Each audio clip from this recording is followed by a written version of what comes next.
Lists are a simple data type that we can use to hold more than one value, and as many as we'd like, really, in order to process more data in our programs.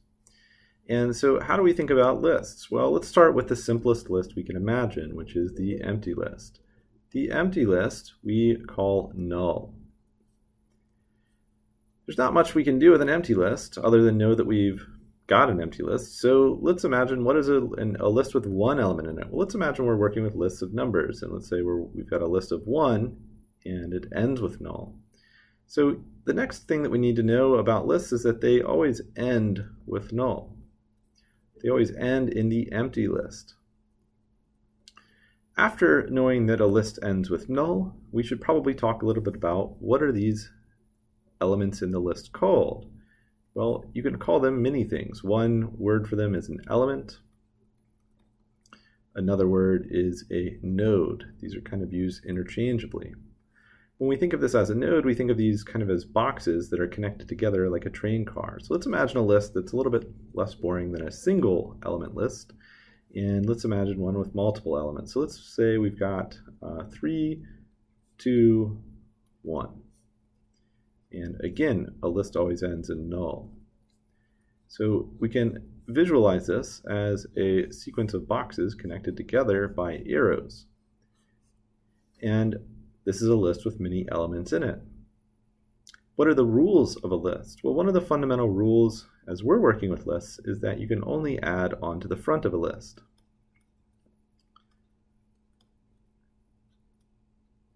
And the way that we'll do this is with a special function called cons. So the cons function allows you to add a value onto the front of a list. Let's actually take a look at this a little bit more specifically. So let's clear this slide real quick and take a look at cons. So cons, it's a special function for constructing a list. That's what it's short for. So to call the cons function, cons has 2 parameters defined on it. The first parameter is the value we're adding to the front of the list. So let's imagine we're working with a list of numbers, and maybe the value that we're adding is the number 3. The second parameter that cons requires is the list that we are adding this value onto the front of. Well, let's imagine that we're starting from scratch and we have an empty list that we're trying to build up. So I will say that my starting list is null. Now that we've called this, what does cons result in? Well, cons is going to give us back a list that has 3 at the front of it and is terminated with null. What if we wanted a 2-element list? Well, we can use cons in a nested fashion, right? Well, because we know that this function call will give us back a list that has 3 at the front of it and null after it, so it's a single element list. What if we said cons of, let's say, 2, followed by cons of 3. And I'm going to go ahead and just write this in. So followed by a function call to cons with 3 and null.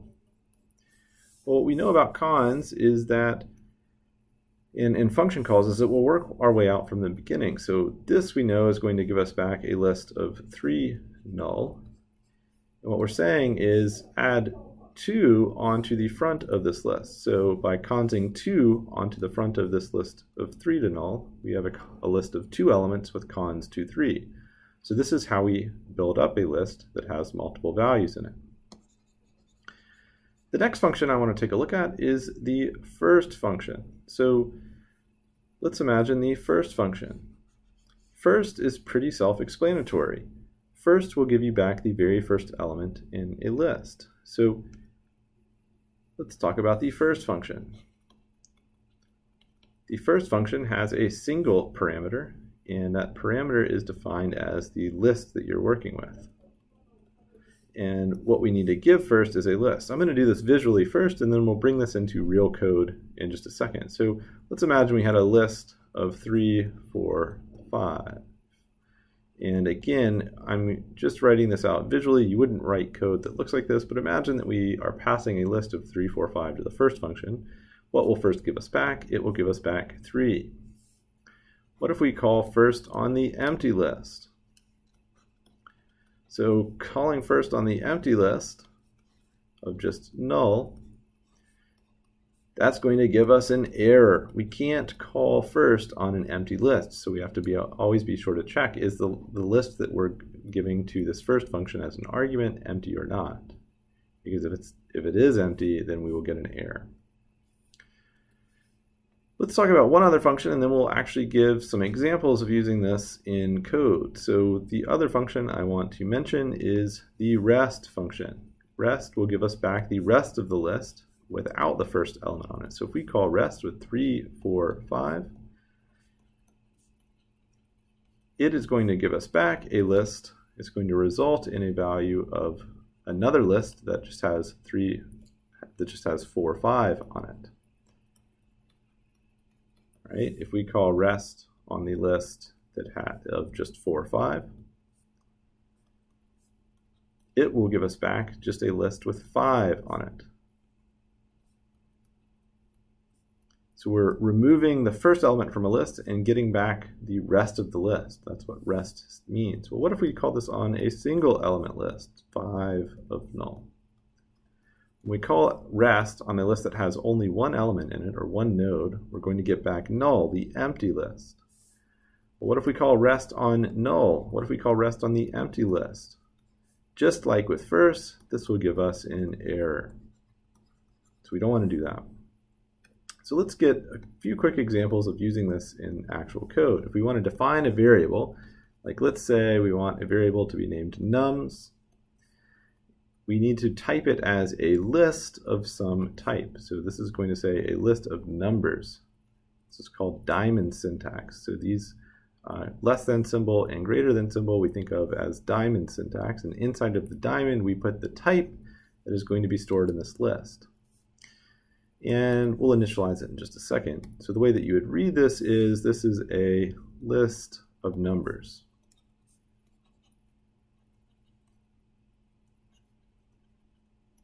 So now that we have our variable declared, what can we assign to nums? Well, if we wanted a boring list, we could assign it the empty list. Right? So this would say nums has nothing in it. Let's add a number to this list. So we can cons onto null a value of 3, say. And once we've done this, if we think about, well, what is happening in memory? What will this list look like inside of the computer? We can imagine that nums is a list that has, I'm going to start down here, 3 at the front of it and ends in null. And so this is nums. Well, what if we wanted to grow our list by adding another element to it? So let's write another line of code that when this code gets executed, the list will have another element on it. So we can cons, let's say 2 onto nums. What happens when this line of code evaluates? Well, nums is currently this list right here. So we're saying add onto the list that has 3 a value of 2. We know that cons adds a value onto the front of a list. So this will give us 2 at the front. And we are reassigning this to nums. So now nums starts with 2 and it has 2 and 3 in it. We could do this one more time just to make this complete, and say nums is assigned cons of 1 onto nums again. So we are, again, growing this list by adding elements or nodes onto the front of it. When this code gets evaluated, it will then have a node at the front with 1 on it, and nums will begin here. Right? So nums is 1, 2, 3 now.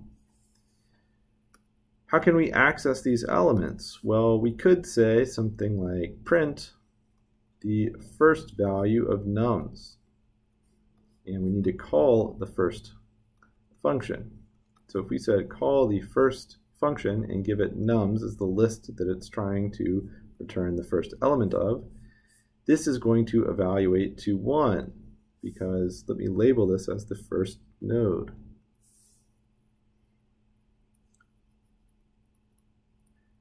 this will print 1. And I'll just make that in a comment, right? Well, what if we wanted to access the rest of this list, or every element except for the very first list? Well, we can get back that sublist by calling the rest function. And if we said rest of nums, what we would get back is the rest of the list, which I'll draw this sort of checkmarked outline of, and I will label this the rest of the list. And these are the three fundamental functions we have when working with lists, right? So if we were to ask, what does this print out? Well, this would print out 2, 3, followed by null, which is how we terminate our lists. These are the three functions we have available to us when we're working with lists, and they're worth knowing very well how they work.